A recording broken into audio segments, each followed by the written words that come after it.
Good afternoon. I'm Alyssa Armstrong, and I will be your moderator for this afternoon's press conference.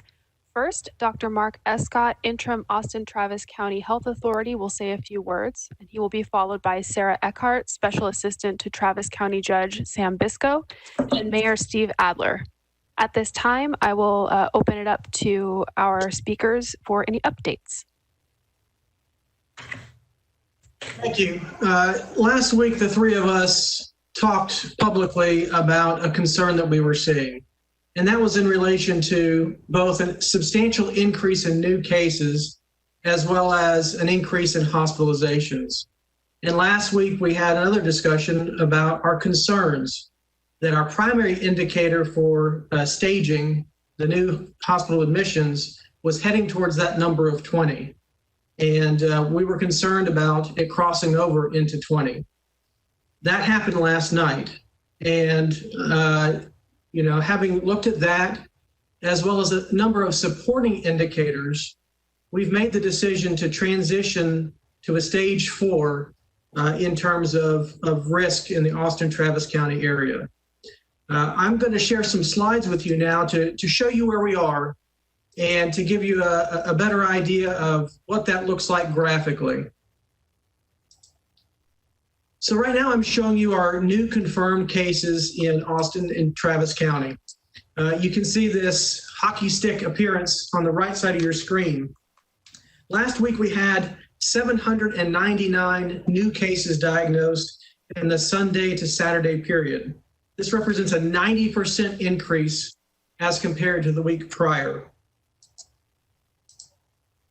In addition to that, our doubling time, so the time it's estimated to take for cases to double in Travis County, transitioned a week ago from 44 days to 25.5 days yesterday, as indicated by this reverse hockey stick that you see on the right side of this graph. When we talk about that primary indicator, that new admissions 7-day moving average, you can also see that in the yellow line here. And again, we see that hockey stick appearance happening over the last 7 days. The new admissions for last week was 144 new admissions during that 1 week period, which was a 58% increase as compared to the previous week. Again, illustrating substantial concern that we are having a change and a surge in our activity in Travis County. And finally, I want to share this graph with you. We're looking at 3 different things here. The blue line is the hospitalizations, the current hospitalizations. The orange line is the current patients in the ICU. And the gray line is the current patients who require a ventilator or breathing machine. Again, we can see in the past week a substantial increase in each of these 3 measures, with hospitalized patients being 129 yesterday, which is a 50% increase as compared to the previous week. Those in the ICU, 52 admissions, which represents a 30% increase as compared to a week ago. And those on a ventilator, 29, representing a 16% increase as compared to last week. Now, I want to be very clear about something, and that is our hospitals are in good shape right now. We're not talking to you today because we're concerned that there's an impending threat in the next week or 2 weeks that the hospitals are going to be overrun. We want to make sure that folks, if they need health care, that they go seek health care. If they have a condition that requires an emergency room or hospitalizations, they should not delay that because of the COVID concerns. If they're awaiting immunizations or physical examinations or other preventative care, they should also not wait. Now is the time to go do those things. Now is the time that we have plenty of hospital capacity. But the conversation today is about a concern for what is 3 or 4 or 5 weeks in the future. As we've seen in other jurisdictions who faced similar exponential increases in cases, it can be a very short period of time between when the situation is okay and when the hospitals become overwhelmed. So the conversation today is about behavior change. It's about what we can do as a community to flatten this curve again, We did a great job in March and April and May to get this flat, to really drive down the number of new cases, the number of hospitalizations, and ventilator and ICU usage. And we need to do that again. And so what that stage 4 means for us is we need to be a bit more cautious.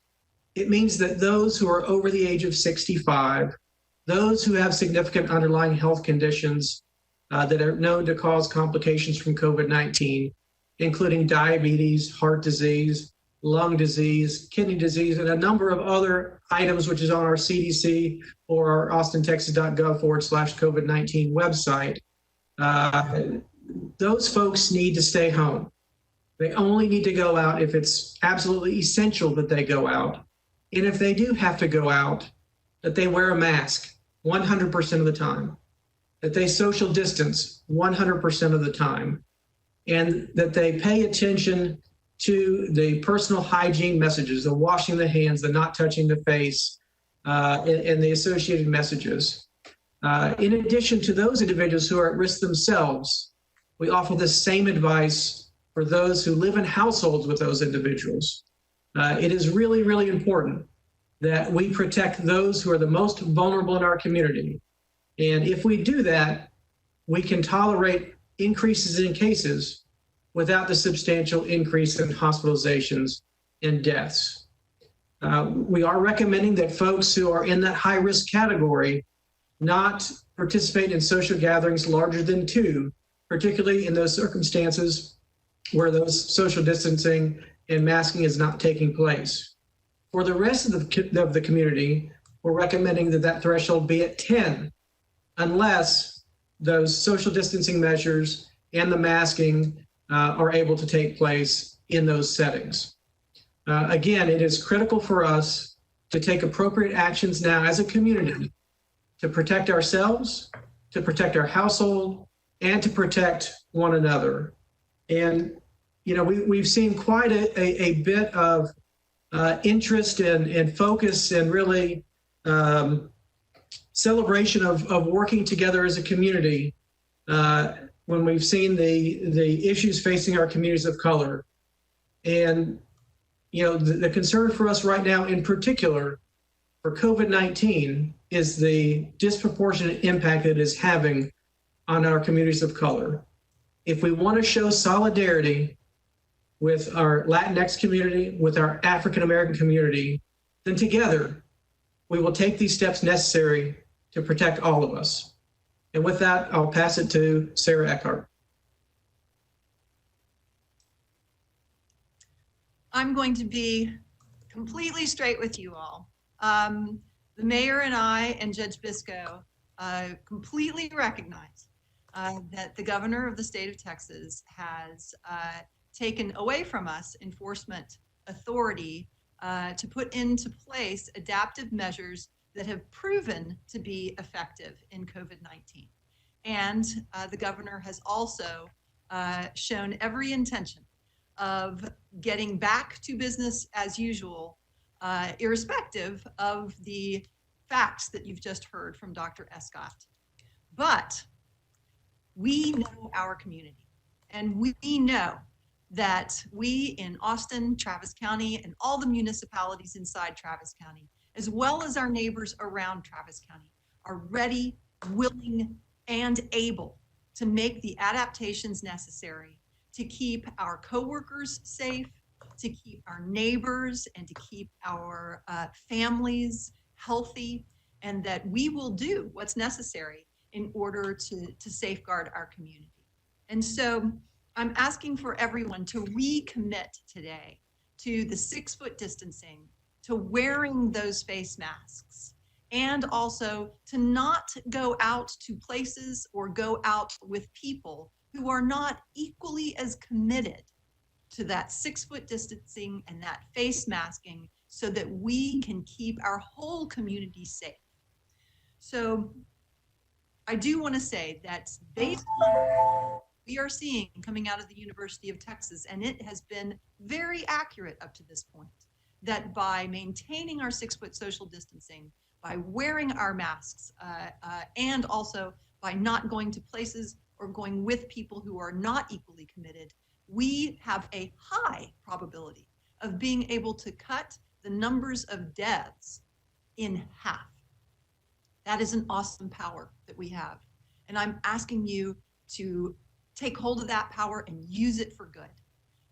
With each day that we delay in a recommitment to 6-foot distancing, as well as masking, and to staying away from places and people who are not doing the social distancing and the masking. Every day we delay, our probabilities of saving lives is going down. So again, I'm going to be completely straight with you. Please believe us. And please, everyone who can, stay covered so that we can stay open. And with that, Mayor? Judge, thank you. So we know we talked last week about getting to 20 new hospitalizations on the 7-day rolling average. And honestly, frankly, we have gotten to this place sooner than I thought that we would. When this virus comes, it's going to come fast. It's going to come faster than any of us can imagine. And with passing 20 yesterday, we're getting that first early warning sign that this virus is still here, that it's coming at us, and that it's going to come more quickly than we can imagine. You know, our numbers in Austin have begun to geometrically increase. On our current path, more people are going to get sick and are going to die than would happen if we don't wear face coverings and we don't maintain 6-foot distancing. We each need to look into ourselves right now to make the individual choices that will indicate to ourselves and to others what we personally value. We have a virus that is disproportionately going after people who are over 65, disproportionately going after people who have a pre-existing condition, cancer, diabetes, obesity, other things.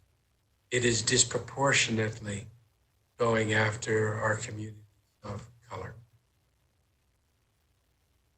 By the individual choices that we make and what we do over the coming few weeks, we get to decide for ourselves how important it is for us to protect those people, our neighbors, in our community.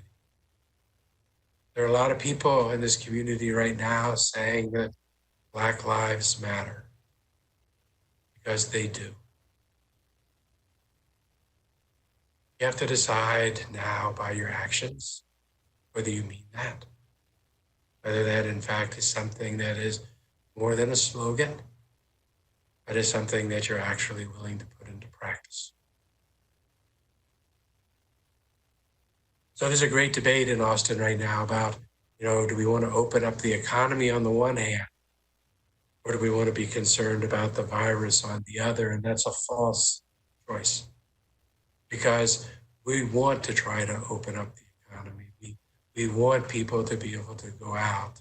We want people to be able to shop and to go into restaurants. We want people to be able to go to concerts. We want these things to happen. I would suggest that we can do those things, if that's the choice you make, and still wear a mask and still maintain 6-foot distancing. The way that we do both, that we open up the economy and we protect against people dying and getting sick that don't have to, is by making the really simple choice to maintain 6-foot distancing and to wear masks. We have to be particularly careful about cocooning those populations that are most at risk. People in our nursing homes, communities of color, people with pre-existing conditions, those over 65. Scientists tell us that with this geometric rise, that we're going to run into more and more people that have the virus, maybe don't know they have the virus, that can infect us. They infect us and we don't know we're infected. We can pass it on to others, those that we love, or those that somebody else loves. It is no longer really safe for people over 65 to be going out. And that's why Dr. Escott talked about the increased need for folks over 65 not to be in large groups, or even groups over a couple people. And today we are extending our order and putting in that provision for people over 65 and people that are susceptible. We are making a change in our order. The order section 4, I think we have some language that's going to be posted here shortly. But it talks about reopened businesses. And the new section 4 of the order says that while the city of Boston is declared to be in stage 4 alert or higher, all businesses and operations reopened by the governor's executive order are strongly encouraged, since we can't mandate it, are strongly encouraged to operate at a minimal indoor capacity, maybe getting to 25% or below, provide services remotely or in a manner maximizing social distancing, curbside pickup, delivery, as much as possible. We want everyone to put the greatest effort to minimizing groups as much as we possibly can. And then perhaps most importantly, the last sentence of that section says that despite the issuance of the governor's order, local conditions continue to exhibit an alarming upward trend of the virus, as you've seen in the numbers. Therefore, businesses are encouraged to do everything that they can. Encouraged because we're not making it mandatory given the governor's order. Everything that they can, we're asking businesses beyond the requirements of the governor's order to require social distancing and require face masking behaviors. What that means for each of us is we get to decide. You get to decide. Go into a concert where people are not wearing masks. You get to decide. Go into a store where people are not wearing masks. Remember that the people around you that are not wearing masks are putting you at risk. Who are not wearing masks are putting at risk people around them. And if you don't wear a mask, then you're putting them at risk. But you get to make the choice. This community gets to make this choice. We get to decide how important it is that we try to protect those around us. How important is it that we want those around us to try to protect us? I'm going to repeat something that Dr. Escott said because it's important. Right now, there's a lot of capacity in our hospitals. We're concerned about what's going to happen several weeks down the road. But right now, there's capacity, and they're very safe. So it's a good time to take care of ourselves and those we love. If you've been considering getting a physical or having a procedure done or going to the hospital or having something checked, now would be a good time to do that because there's a lot of space. Everything is really safe. This virus is going to be with us for a while. Our ability to be able to live lives as normally as we can and protect against the virus comes down to two really simple things.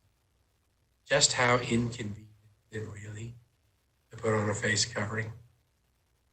Just how hard is it really to try to maintain 6 foot distance? You get to decide now. I hope that everybody's going to put forth the effort. I hope everybody will work to protect one another.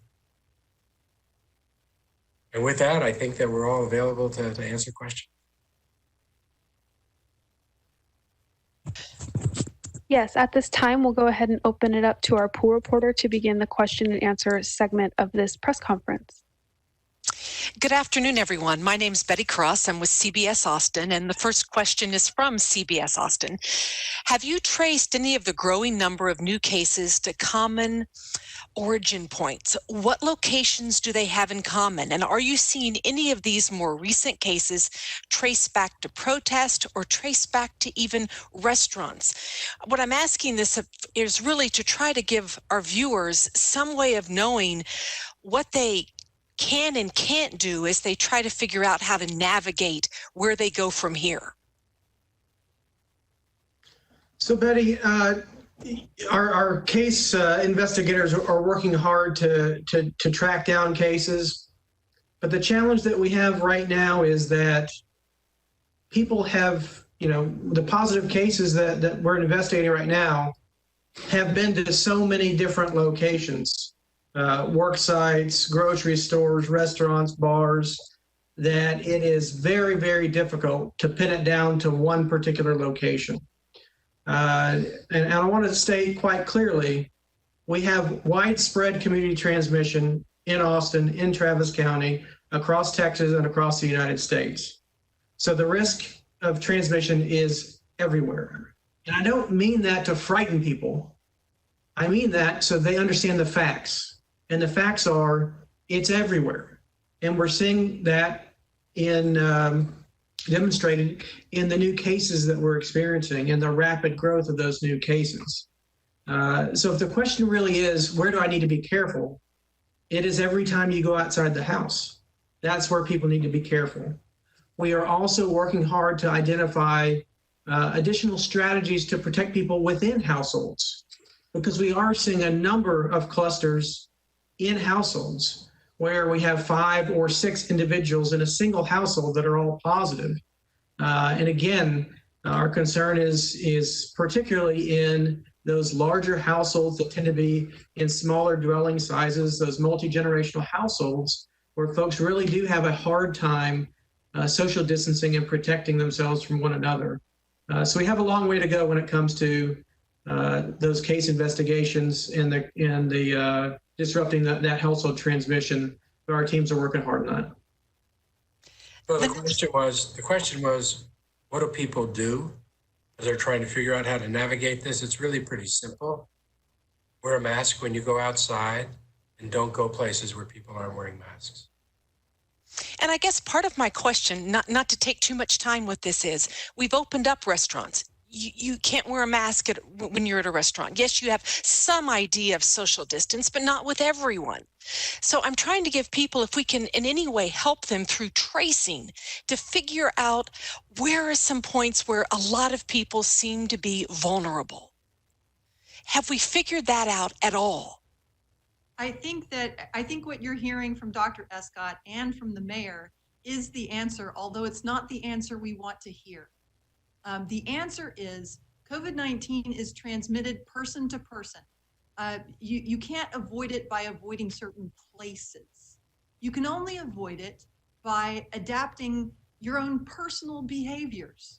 So the governor is not going to allow us to slow down or even reverse a return to business as usual. So our best response as a community to COVID-19 is to adapt our behaviors, because we will not be able to avoid it by avoiding certain places. We will only be able to slow the spread of this virus by adapting our own behavior. And with respect to restaurants, I think make sure that you don't go to a restaurant where people are not really seated separately, and make sure that you're just sitting with your core group. Make sure you're wearing your mask to and from the restaurant. Make sure that everybody in the restaurant, servers and the like, are wearing their masks. Thank you. The next question is from Estonia. What is the current hospital capacity in the 5-county Austin region? Is it still hovering around 50%? I think that's for you, Dr. Escott. So our capacity right now, occupancy is about 70%. Again, a small percentage of that is right now occupied by COVID-19 patients. So when we looked at the models, and the thresholds for transition from stage 3 to stage 4, the estimation is that we would have 1,100 beds to dedicate to COVID-19 patients. As we've done all along, we're continually reevaluating our metrics and our data because the data that we have may change those transition points in the future. Now our hospitals are reevaluating that to determine if that number can be raised. Similarly, our data streams that are coming in help us inform us about the rates of hospitalization, about the length of stay of hospitalization. And all those factors go into the model to determine when those appropriate trigger points should be and what they should be. And I bring that up because we may find that in a week or 2 weeks, we tweak those trigger points based on that new information. The early data that we have right now based on our hospitalizations that we've seen so far suggests to us that most hospitalizations are relatively brief. We've got about 50% of our hospitalizations, which are 4 days or less. And, about 75% of those are 9 days or less. But we still have some which are prolonged for 30, 60 days, sometimes longer. So all that information will be fed into the models to better inform our predictions for the future.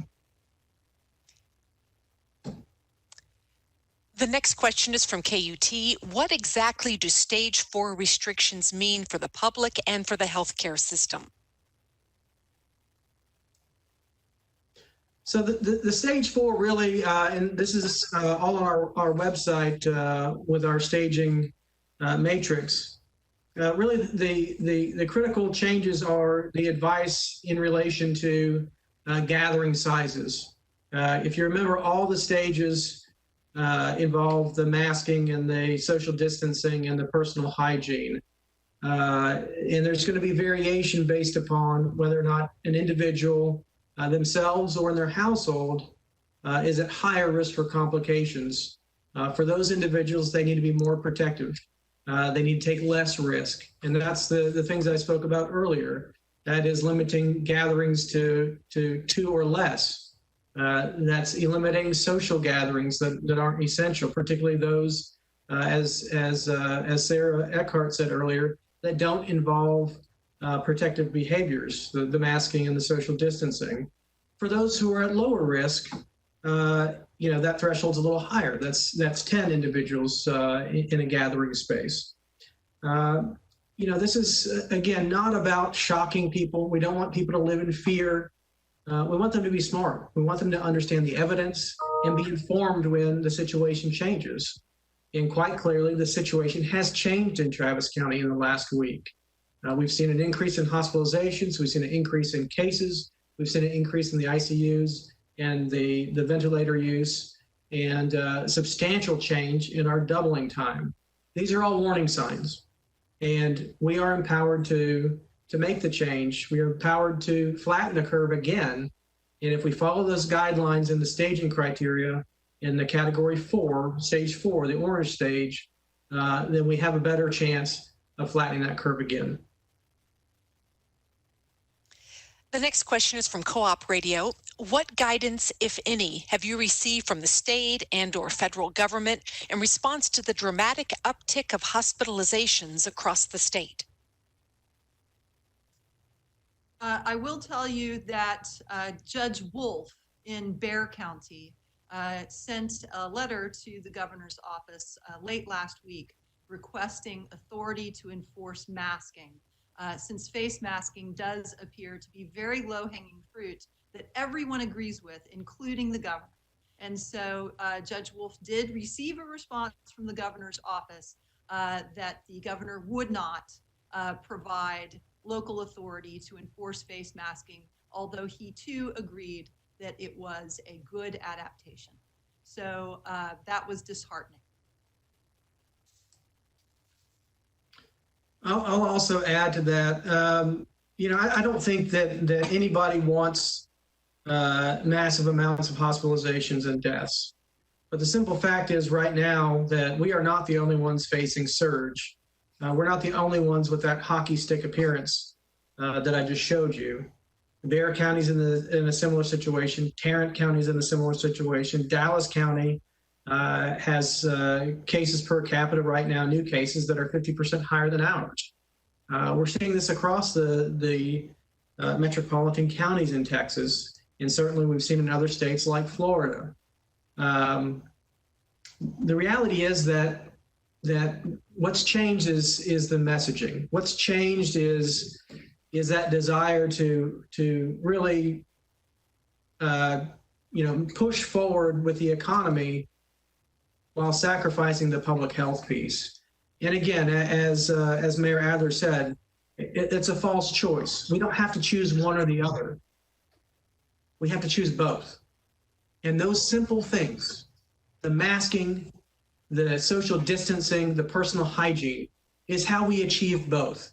So I really do not understand, as a public health official, as a physician, why we cannot all get behind those simple things so that we can do both effectively.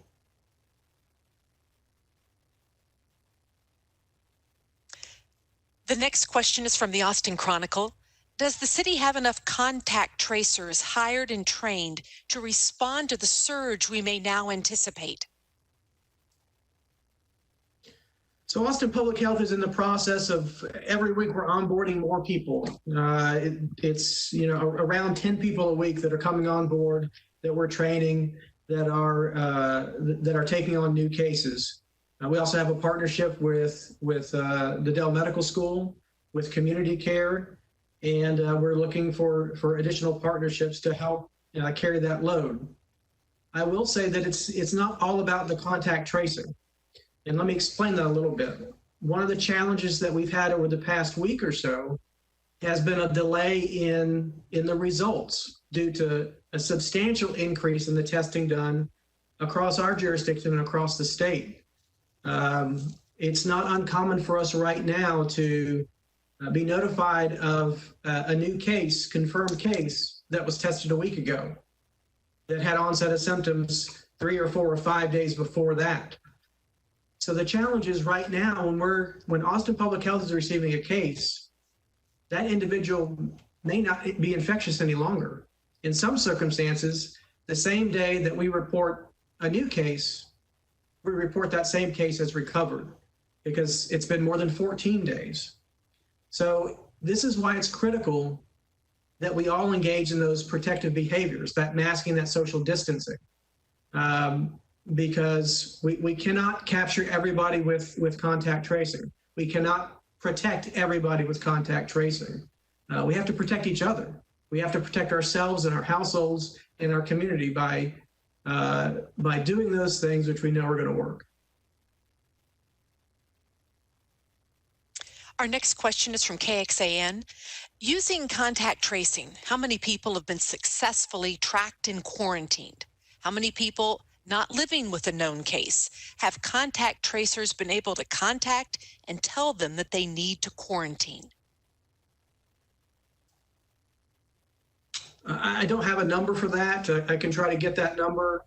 It's got to be thousands. Remember, we've had some cases that have had hundreds of contacts that had to be contacted and advised to quarantine and be tested. So it's going to continue to be a process. We are advising people as soon as the case is diagnosed. In addition to the instructions that we provide once we receive confirmation of the case, we have a testing collaborative. So the individuals at the time that they're tested are also notified, particularly if they're symptomatic at the time of testing, or if they've had a positive exposure at the time of testing, that they should be self-isolating from that point in time onwards until they receive a negative result. So we are trying to push that contact tracing, or at least the information regarding the need to isolate and protect others way back to the point of testing, so that we don't miss out on opportunities to isolate people. The next question is from the Austin American-Statesman. Does city or county leaders have any plans to contact Governor Abbott about statewide rules that render these local orders unenforceable? Do you expect at any point to actually be able to have an impact through these local orders, considering what is taking place statewide? Yes, and we hope so. I'm in contact with the governor's office as we talk through these issues. I think the governor's office is in contact with cities and large urban counties around the state. Also visiting with mayors in some of the large cities that are looking at increases the same as ours. I think that as cities we may formally request of the governor that he give the local agencies, cities, the opportunity to enforce masks. It just seems like such an important thing to do that is so consistent with and doesn't interfere with the opening up of the economy. But ultimately, the governor will decide what the governor does. But as a community, we get to decide what we do. Everyone gets to decide on their own if they wear a mask or not. And everyone gets to decide if they go into an establishment where people are not wearing masks as much as they can. We get to decide as a business owner whether we tell people they should wear masks when they come into our business establishment. We get to decide, and our individual choices will add up to whatever it is that our community.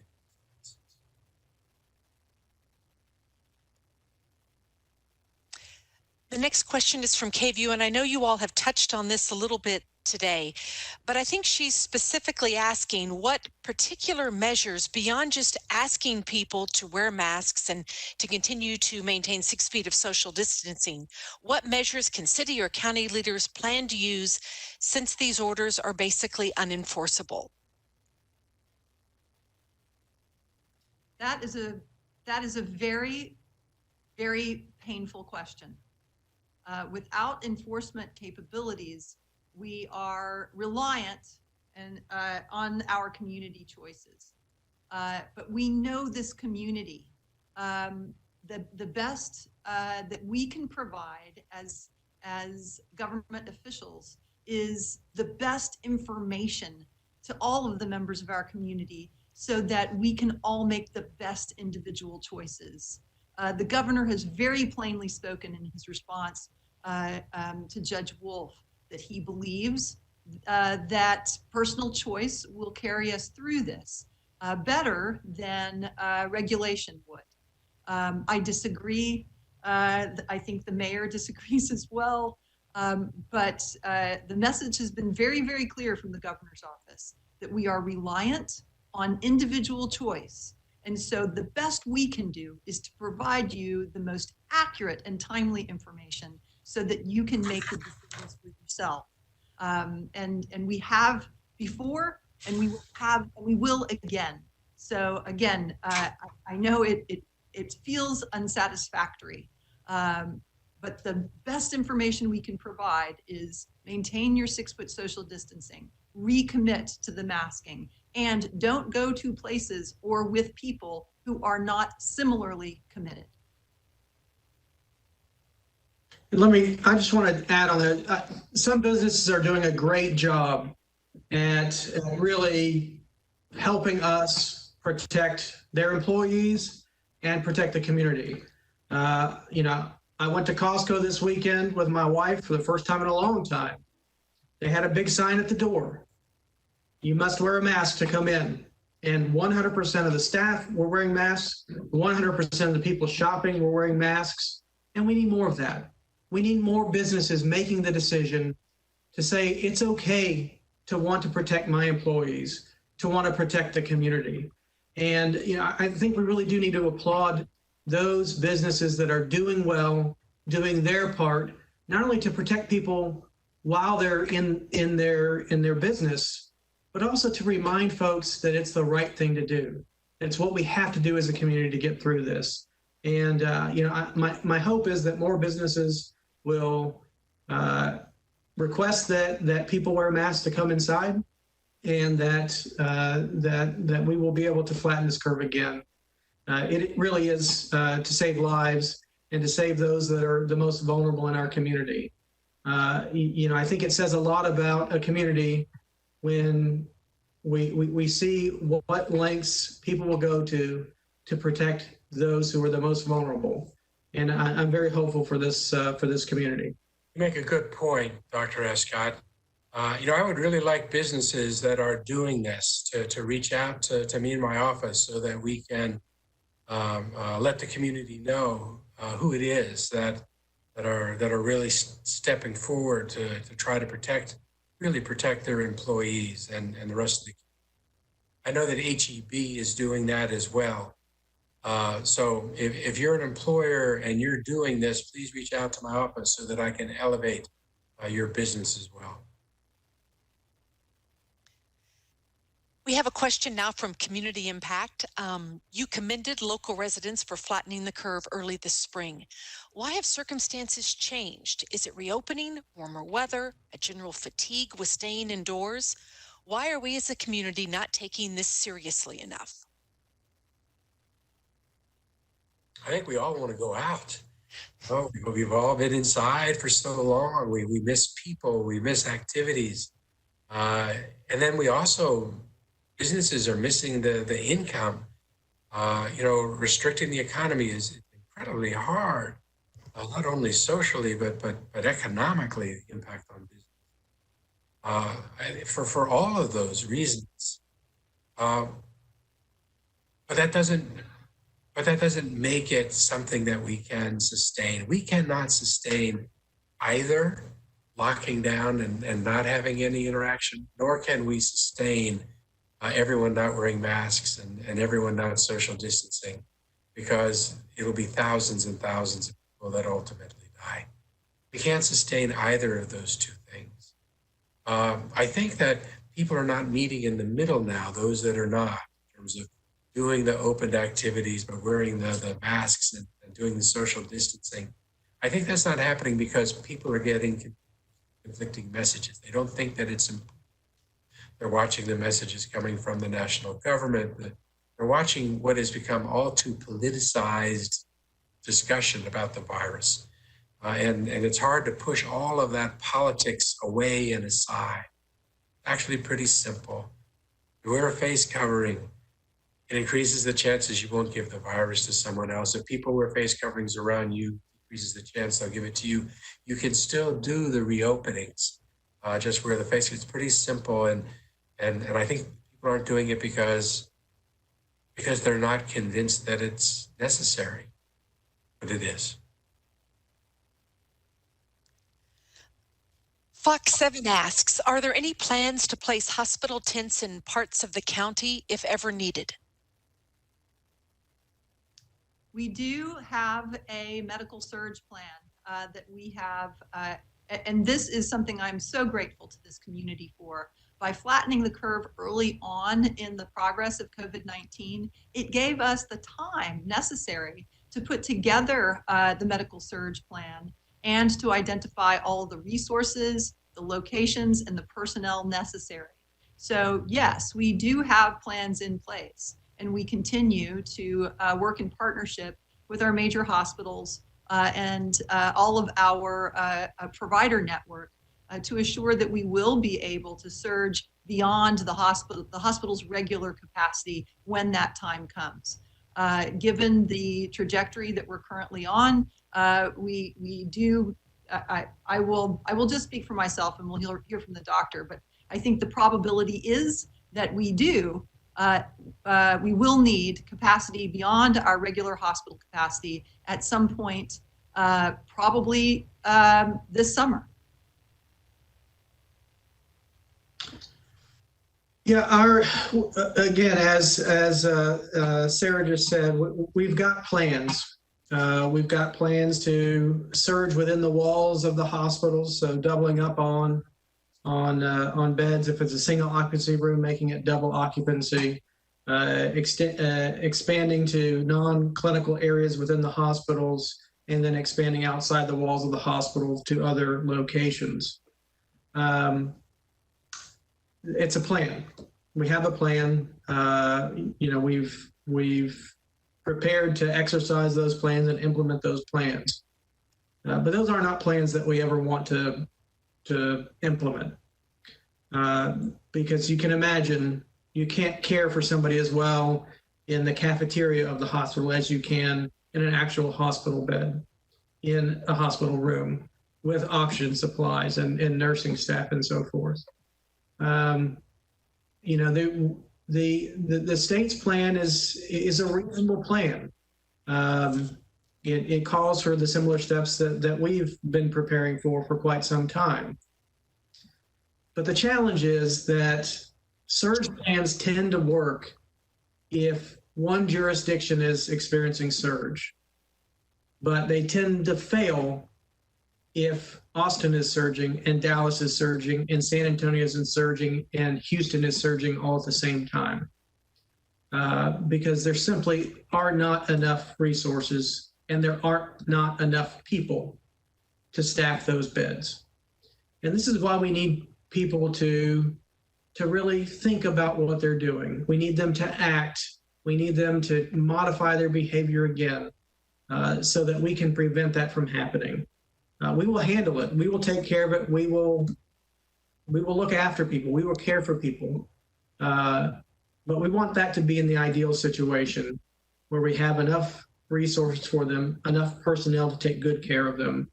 And we're hopeful that the community will be engaged in this mission with us together to flatten the curve again, like we did so well in March and April.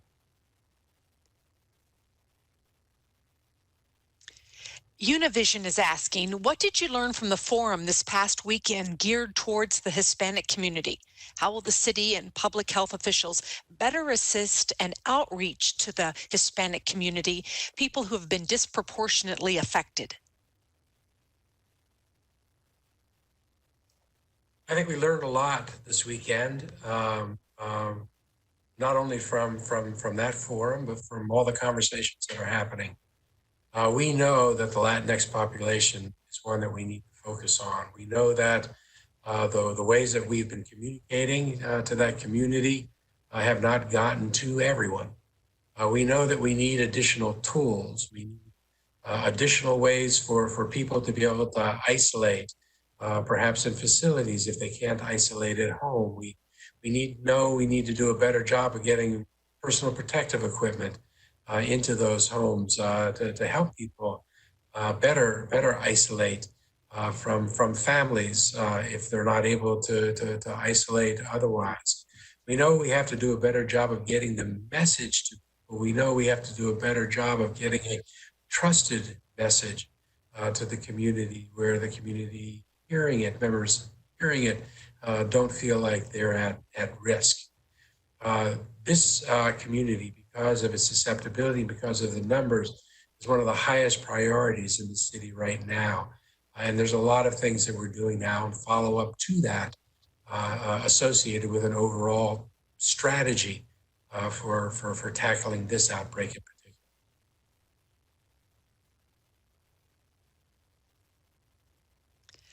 The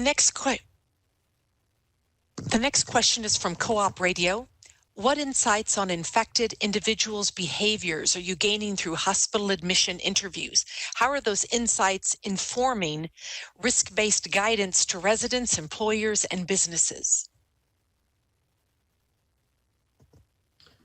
So again, our teams are working on the contact tracing and the cluster investigations piece. I think right now we are still seeing folks that may not have been aware of all the symptoms of COVID-19 and therefore may have gone to work or to other social gatherings despite having symptoms. And so it's important right now that folks remember that it's not just fever and cough like we talked about back in February and March. It's all sorts of other symptoms as well. It's nausea, it's vomiting, it's chills, it's muscle aches, it's change in smell and taste, it's diarrhea. There are many, many symptoms now. And that's why one of the most critical factors in that personal hygiene guidance that we provide is to stay home if you're sick. If you have any symptoms that could be associated with COVID-19, stay home, go to our website and schedule a test. We are also seeing some increased concerns from those who we're contacting who are hesitant to share information about where they work or where they've been. I think to some extent there may be some shame that's involved. I think people are concerned that they may have exposed others.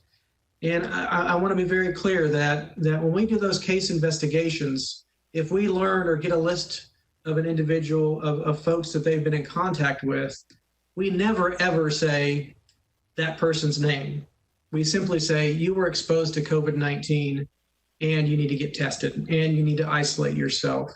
It's anonymous information, just like with our HIV investigations, our sexually transmitted diseases investigations, and every other public health investigation. People should feel very safe that the information is secure, that it stays within public health and is not shared with anybody else. And that was, go ahead. I'm sorry. Were you about to say that was our last question? Yes. Okay, good. That is our last question. Thank you so much for answering all of these questions. I know we have a million more, but it'll have to be on another day. Thank you very much. Thank you. Thank you. Everyone be safe. Stay covered to stay open. Step, have to quit driving each other insane. Where to rehab is this honky tonk? We can dance off all our pain. We're in the two-step program, waiting for the kind, dancing with every string.